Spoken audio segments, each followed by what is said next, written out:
우리 기산중학교 친구들 정말 고생 많았었습니다. 우리 2학기 1차 지필평가 중간고사는 어떠셨나요? 시험이 만족할 만큼 점수가 나오셨나요? 일단 선생님은 기산중학교 친구들 이제 오답 문제 이제 기점으로 피드백을 한번 해볼 것이고, 어려운 문제는 없었어요. 하지만 아무래도 시험 범위가 방대했었죠. 조선사가 끝까지 다 나갔다 보니까 모르는 부분들이 조금 있었던 것 같아요. 아니면은 아직 완벽하게 몰랐던 부분들, 이런 게 헷갈려가지고 문제에서 실수로 나타났던 것 같은데, 같이 한번 문제 피드백 해보도록 하겠습니다. 3번과 4번 한번 넘어가서 볼게요. 다음을 읽고 물음에 답하시오. 3대, 4대, 5대, 6대, 7대 조선 왕조가 나와 있습니다. 이 계보에서 4대는 누구인지 7대는 누구인지를 묻고 있는데, 여기 엄청난 힌트가 이미 나와 있어요. 뭐야? 3대는 태종. 그럼 태종의 아들 누구야? 셋째 아들이었었던, 그렇지, 세종. 가는 무엇이다? 세종이다. 가는 세종이 된다. 그러면은 또 나를 물어보고 있는데, 나는 6대 단종, 대정, 대세, 문단세 이렇게 할 필요 없어요. 자, 단종을 다음엔 누구였다? 어린 단종을 죽이고 왕위를 차지했었던 수양대군 세조가 되는 것이죠. 자, 일단 3번에는 바로 세종대왕, 가인 세종대왕의 업적을 물어보고 있는데요. 세종의 인물의 업적으로 옳은 것을 보기 위해서 있는 대로 골라라. 우리 기억부터 한번 보도록 할게요. 지우개를 좀 지우고. 자, 기억. 경연을 실시하였었다. 경연이라는 건 뭐야? 아침, 점심, 저녁으로 왕을 공부시키기 위한 제도였었죠? 맞아요. 이 경연을 실시했었어요. 경연이라는 건 사실 이 정도전, 바로 조선의 개국공신이었었던 정도전도 굉장히 강요를 했었단 말이야. 왕도 정치를 추구했었잖아. 그치? 왕이 도덕적 정치를, 어진 정치를 펼칠 수 있게끔 어떻게 하는 거야? 신하들은 옆에서 도와줘야 된다. 그래서 왕도 계속 공부를 해야 된다라고 이야기를 했는데, 세종대왕이 이걸 되게 좋아했었어, 얘들아. 그래서 경연 언제 해? 이렇게 맨날 기다렸었단다. 경연을 본격적으로 실시를 했었고요. 안타깝게도 이 경연은 언제 때? 맞아요. 세조 때 다시 하지 않게 되고요. 또 연산군 때 없어지게 됩니다. 자, 독립호감을 편찬했다. 자, 독립영함은 언제 편찬했을까요? 바로 임진왜란 이후에요. 조선의 건국은 1392년입니다. 그리고 나서 이 조선의 역사는 500년 역사라고 그러잖아. 근데 조선을 전기, 중기, 후기로 나누는데 그 가운데 기점이 어디예요? 맞아요. 임진왜란이었어요. 임진왜란이 언제 일어났지? 1592년, 바로 조선의 건국으로부터 200년 뒤에 일어나게 되는 것입니다. 이 임진왜란 이후에 우리 백성들이 너무 많이 병에 걸리기도 했고, 다치기도 했고, 죽기도 했고, 그리고 우리 영토도 어떻게 돼서 황폐화가 되었었단 말이야. 이래서 우리 이때 당시에 의원을 찾는 것도 쉬운 일이 아니었어. 의원을 기다려야 됐었단 말이야. 의원을 그냥 하염없이 기다리기만 하다가, 맞아요, 결국엔 의원을 만나지 못하고 죽어버리는 사람들도 있었어. 이거를 당시에 임진왜란 때 어떤 왕이었지? 선조께서는 굉장히 안타깝게 여긴 거야. 어떻게 하면 백성이 의원을 더 빨리 만날 수 있겠냐라고 생각을 하게 되니까, 증상에 맞게 약재를 구해 놓으면은 그거에 맞게 약을 만들어 가지고 바로 할 수 있게끔 증상별로 이렇게 나눠 놓은 이 독립호감이라는 게 있었으면 좋겠다라고 생각을 한 거야. 그래서 당시에 허준이 독립호감을 편찬하기 시작하게 되는 것이고요. 완성은 어느 때 되냐? 선조의 아들이었던 광해군 때 완성이 되는 것입니다. 그래서 독립호감이 편찬되었다, 완성되었다라는 선지는 광해군 때로 이해해 보시면 돼요. 자, 4군을 설치하고 6진을 개척했다. 4군 6진 무엇인지 기억이 나시나요? 자, 대략적으로 우리나라, 너무 못 그렸는데. 자, 대략적으로 우리가 한반도를 이런 식으로 나타낸다면요. 이런 식으로 나타낸다면요. 여기 위에가 중요해. 잘 봐. 여기 북서쪽으로는 압록강이 흐르고 북동쪽으로는 뭐가 흘러요? 두만강이 흘러요.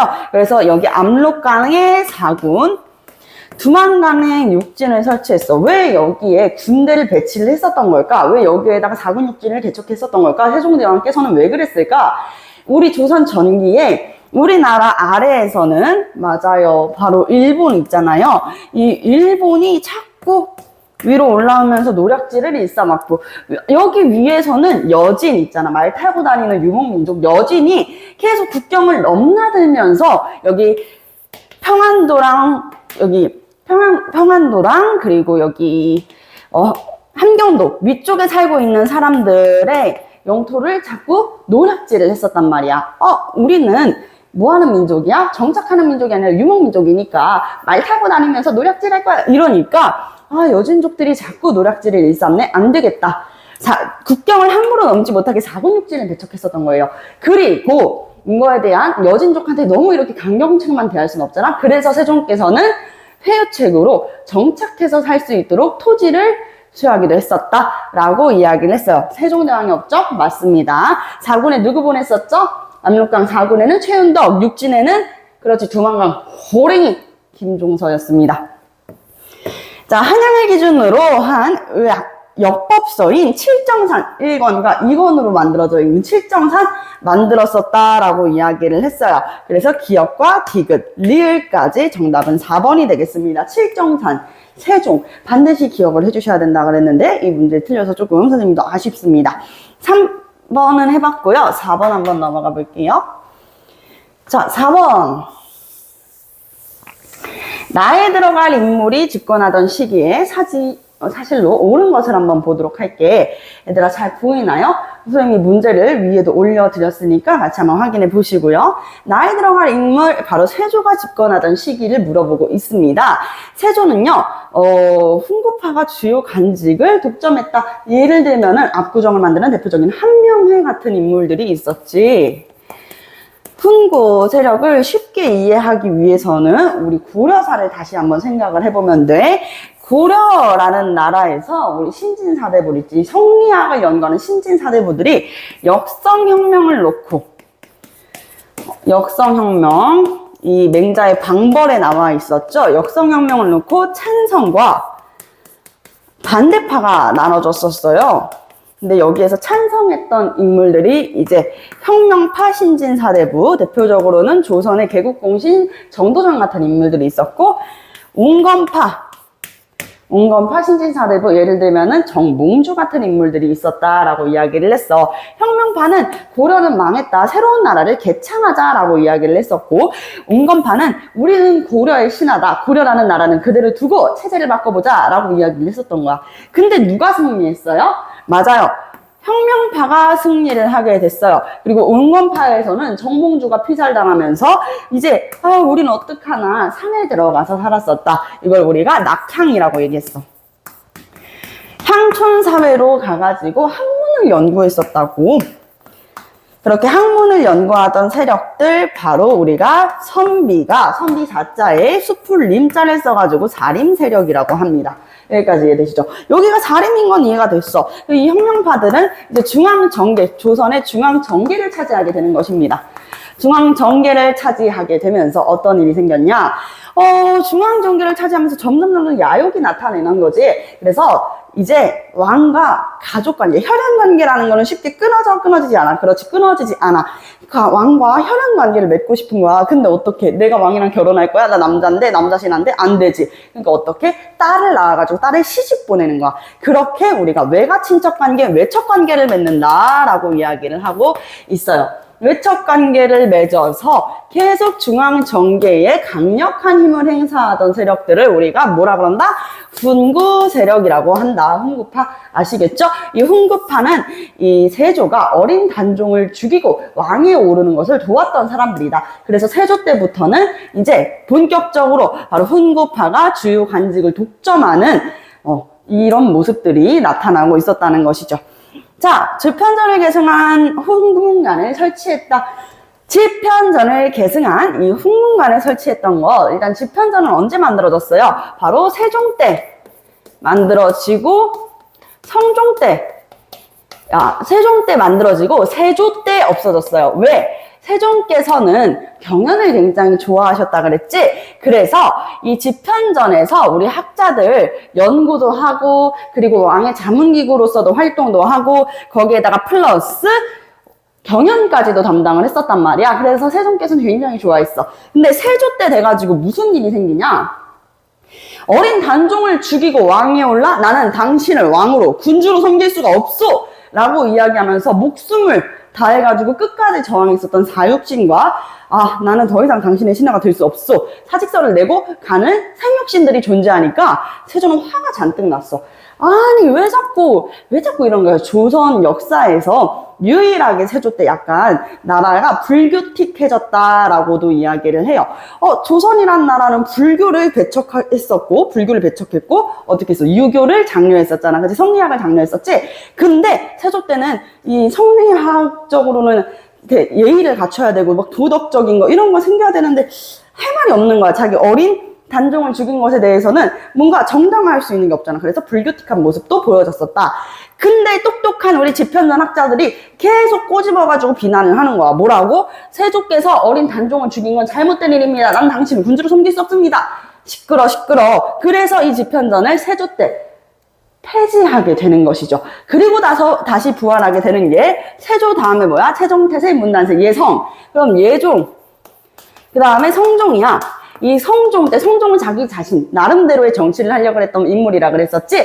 그래서 이 성종 때 다시 제2의 지편전이 되는 홍문관에 설치하여 왕의 자문기구이자 경연을 담당하고 학자들이 연구할 수 있는 기관으로 두었었다라는 이야기. 우리 조선에는 3사, 중앙정치기구 중에 3사라고 하는 언론기구가 있었죠. 사원부, 사관원, 그리고 홍문관이 있었습니다. 이 홍문관 역시 우리 성종 때 이제 제2의 지편전의 역할을 하게 되었던 거다. 그때부터 언론기구로 자리 잡았었다. 또한 성종이 홍문관을 설치하게 되면서 이 사림 세력들도 대거 등용이 되었었다. 언론기구를 중심으로 진출했었구나 라고 이해를 해볼 수가 있습니다.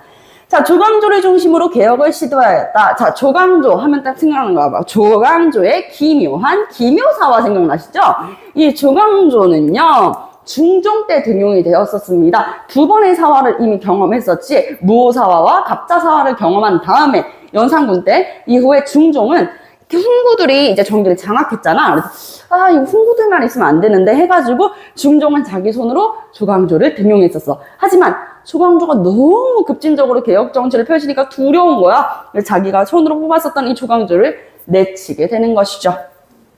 자, 그래서 요거는 아니다. 요것도 아니다. 이건 성종의 업적, 성종. 얘는 중종. 외척 간의 대립으로 사화가 발생했다. 사화가 처음으로 발생했었던 것은, 자, 무오사화, 갑자사화. 어느 때야? 김종직의 조의제문으로 무오사화가 일어나고, 그 다음에 패배윤씨를 계기로 살림 세력과 훈구 세력들까지도 화를 입었었던 사건. 이건 다 연산군 때였습니다. 그렇기 때문에 이것도 X, 서인이, 아직 우리 살림 정계도 진출 안 했던 시기인데 지금으로 치면은 살림이 이제 서인, 동인과 서인으로 나뉘어진 다음에 이 서인이 노론과 소론으로 나눠지게 됐던 거 이때는 숙종 때입니다. 정확하게 노론이랑 소론으로 나눠졌던 건 경신왕국 이후였어요. 한국 배웠었죠? 자, 경신기사, 갑술왕국까지 우리가 배웠었는데 그 경신왕국 이후에 이렇게 노론과 소론으로 나뉘게 된다. 그래서 정답은 몇 번이에요? 아주 좋습니다. 훈구파가 주요 관직을 독점하였었던 1번이 되는 것입니다. 3번과 4번 문제 같이 해봤습니다. 안녕.